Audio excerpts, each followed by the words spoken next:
Hi guys, and today's video is a first year uni update video of basically kind of doing an overview of how I found my first year at uni and everything like that. I've been planning to do this video for ages, but I feel like, Sony Vegas, I just feel like YouTube moves so quickly that I'm just like trying to keep up with all the summer videos, then we go to fall videos, blah blah blah. I need to upload more often, but I've got a rough plan. I'm not as planned as I would have liked to be on this video, but yeah, let's just get straight into it. So when I had my first week at uni, I was actually going to do a first week update for you guys because, you know, I did all those build up to uni videos and I kind of just like was like, okay, I'm here now, let's just move on.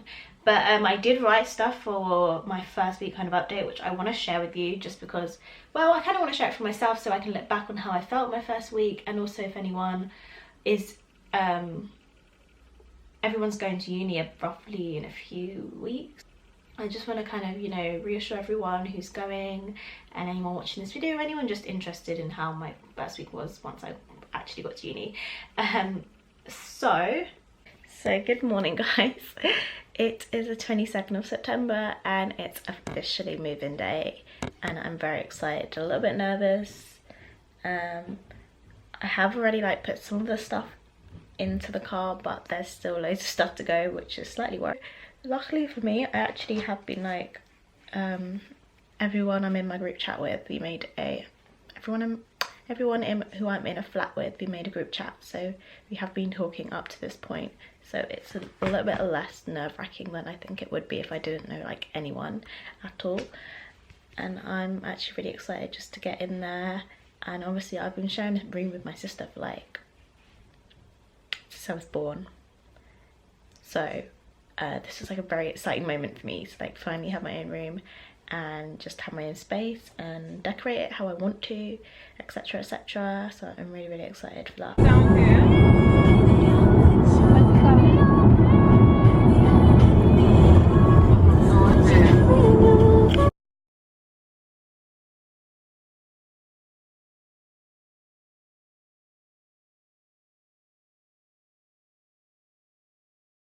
It says on my first day, I was quite surprised that I thought I was gonna cry. I cry for like most things, and if my parents cry, I usually cry as well. But I feel like I was just so pumped to get out of my home. Like I lived in my house since I was born. I share a room with my sister and everything, and I just couldn't actually wait to leave. So, which is quite funny. It's not funny, but you know, I just couldn't wait to leave. So when I got there, I was just so like go. Like we fixed bits of my room. I was mostly in my room, and I kind of like waved at my flatmates as they went past them, or you know, said hello and introduced ourselves. Although we had a group chat before we actually started, so I knew their names and stuff, and I knew who they were, kind of roughly what they looked like and stuff like that. So that was kind of nice. And we all kind of had the same concerns and stuff, and we all booked the freshest tickets together. So knew we were going to go to events together, so we already had that as well, which was great. I was obviously 2 years ahead of everyone, so I also didn't know anyone. Like I wouldn't have known anyone at all going to Nottingham at that time, so that was really nice to be able to go there and know I would have people to do things with. I am the type of person who likes to go out. I know some people have queries or fears about whether they feel like they need to go out and all this kind of stuff. Unfortunately, I'm the type of person who likes to go out, and I like to go out and socialise, and I like clubbing and all those type of things, so it was quite easy for me to keep up in that way. But if you don't, honestly, I feel like don't drink if you don't want to drink. No one's gonna care, to be honest. Maybe like they'll probably ask you questions, but that's about it. If anything, you probably get a round of applause for it. But yeah, don't drink if you don't want to drink. People might take drugs. Obviously, don't feel free. You're your own person, and just say no. Just say no. Utilize your rights to say no. Going to uni is like it shows you how strong of a person you can be. So if you're able to say no to these people who you consider to be your friends or your peers, or you know, whatever, really, you're in the right mind. And if those people don't want to hang out with you anymore, which will be very unlikely, then it's just a sign from the universe that you're not meant to be with these people anyway. So yeah, I would still say go out, maybe to like the pub crawls or those type of events if you're not into actually clubbing, or you know, I'll move on to like the societies and stuff in a bit. But yeah, so yeah, I didn't cry, which was like, I wasn't actually homesick until I was ill after freshers. And when I got the freshers flu, I was just so ill, and I was just like, I want my mum to come in my room and be like, do you want some soup, what can I get you, blah blah blah, because normally when I'm ill, like, she'll just be all over that. So that's what I really missed, and that was the time, that was probably the only time I felt homesick, like properly like I want to go home, kind of homesick. But you know, I pushed through that. I ordered a bunch of medicine and stuff on Superdrug, and I think I got a discount or something. So yeah, once I had all that stuff, all those supplies, when I was sick again, I was on it, I was fine, it was cool. And yeah, once I got over that, I was fine again. So on the first day, I was actually like, because of the way I lived, it took about 2 and a bit hours to get to uni. So I had already woken up early, and I was just so tired, and I had a headache, and I was just like, the day was just, it just kept going and going and going. And then we all met up in the kitchen, and I think, did we play games that night? I can't even remember, but I know we just chatted for a bit, and we all just kind of got to know each other a bit more. Let's see.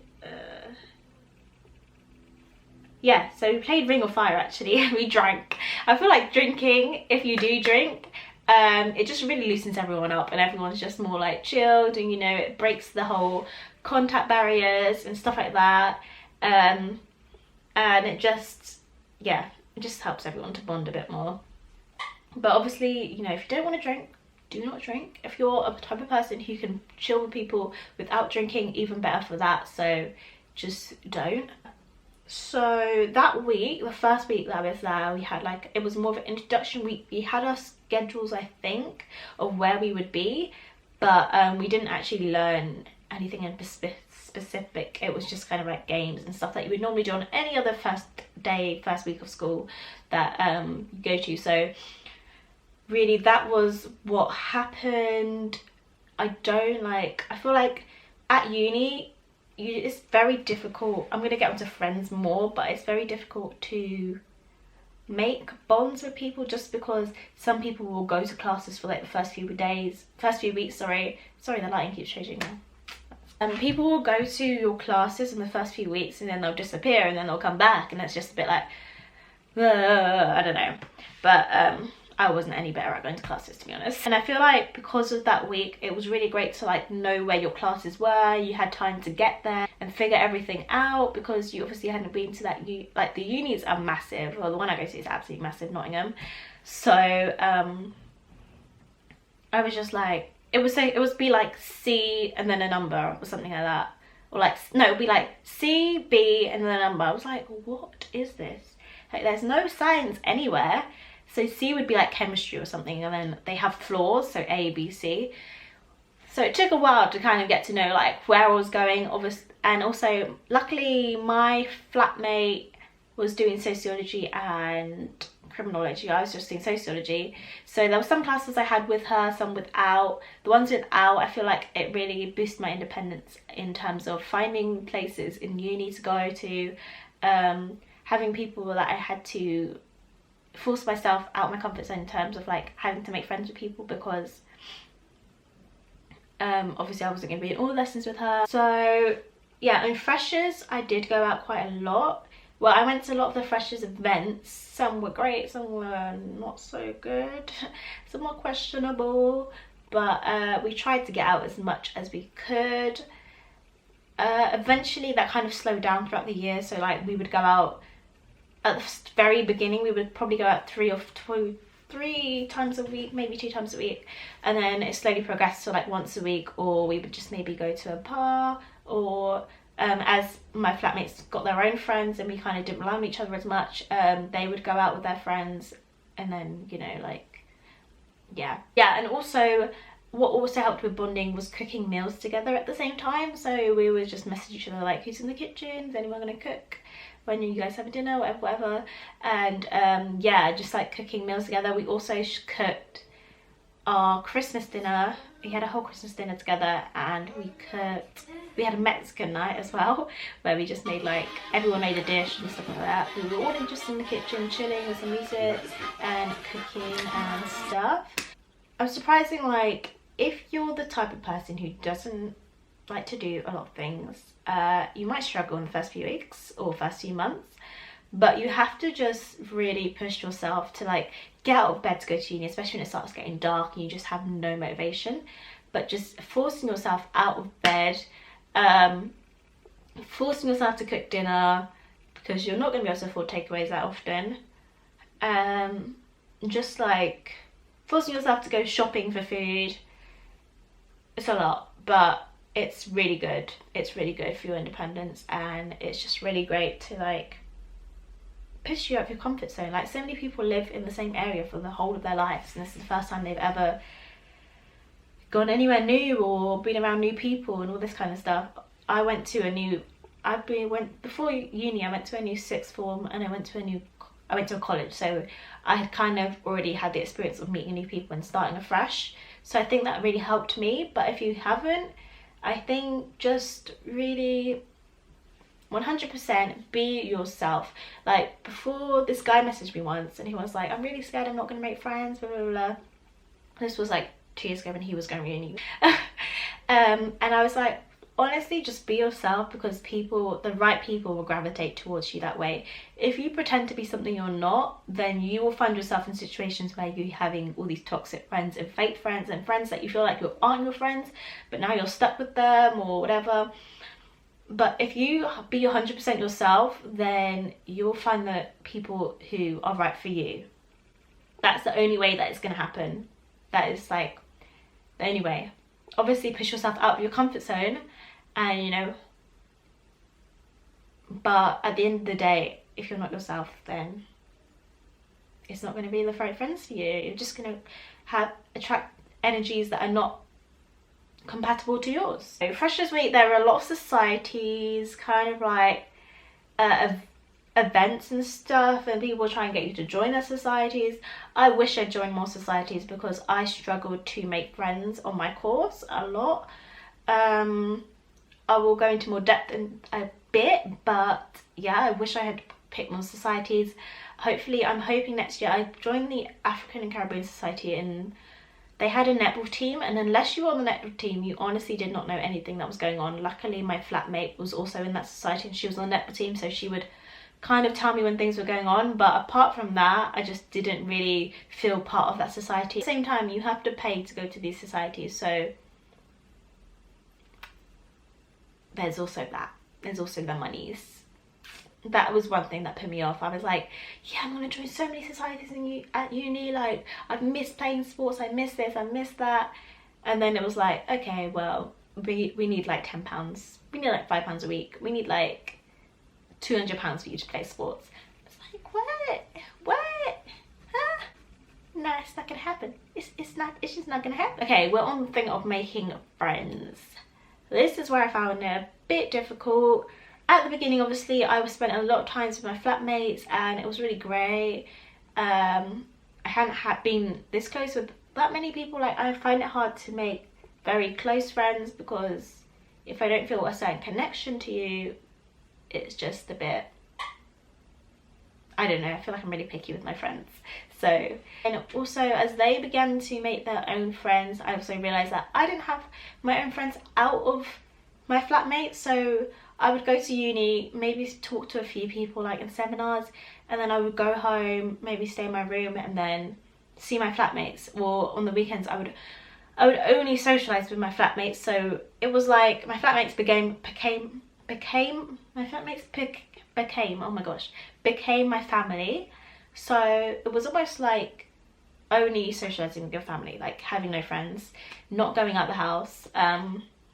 So towards the end, it was getting a bit draining in that term, and I was getting a bit down about it, I think.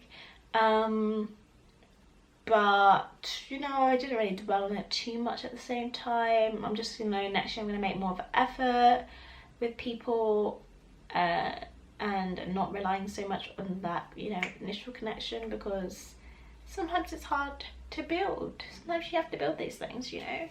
But at the same time, I don't know. I'm just a certain way about making friends with people. Stuff. I feel like you should try. I've always had people say you shouldn't try in first year, but you definitely should try, because first of all, you want to go into second year and you need to pass all your modules.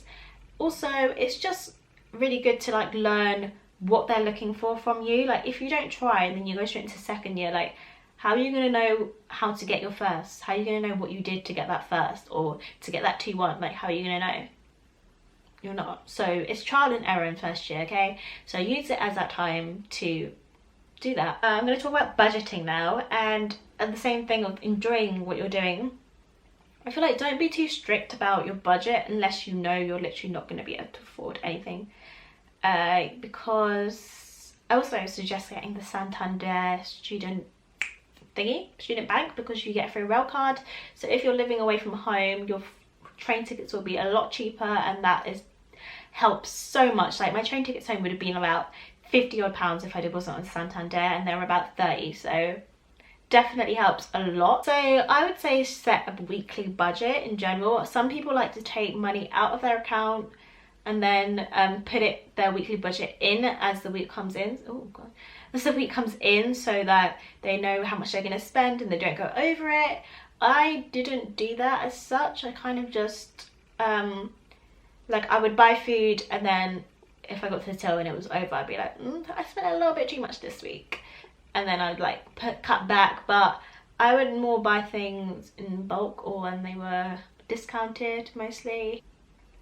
Yeah, a lot of stuff I tried to buy before I went to uni, so you know, ask your parents if they can afford it. You know, you're not like, if you can ask your parents, then maybe buying like shower gel in bulk, toilet roll in bulk, that kind of stuff, so that it will last you a lot longer than it does at home, I'll tell you that much, because it's just you using it. So yeah, also to do with budgeting is that you need to remember, for most people, within your first months of your first year, so maybe around November time, or December time, January time, you'll be looking to move out of your student accommodation into a house. And to get a house, you need to put down a deposit, which is normally your first month's rent. So my deposit was about £460. So that is £460 just gone from your first year. Like, imagine, like obviously I'm gonna get it back next year, but at the end of the day, that is £460 gone that I could have used for something else, but I had to use it to secure my house. And also, no, plus a £90 agency fee and stuff like that. So there's a lot of fees involved in getting a new house, so you need to take that into account when you're budgeting as well. With contracts and stuff, you don't get a lot of guidance, so rely on each other to read through the contracts and make sure they're all correct and signed properly. It was a great year overall. Amazing, fabulous, can't wait to go back. It's about a month until I return, so that'll be interesting.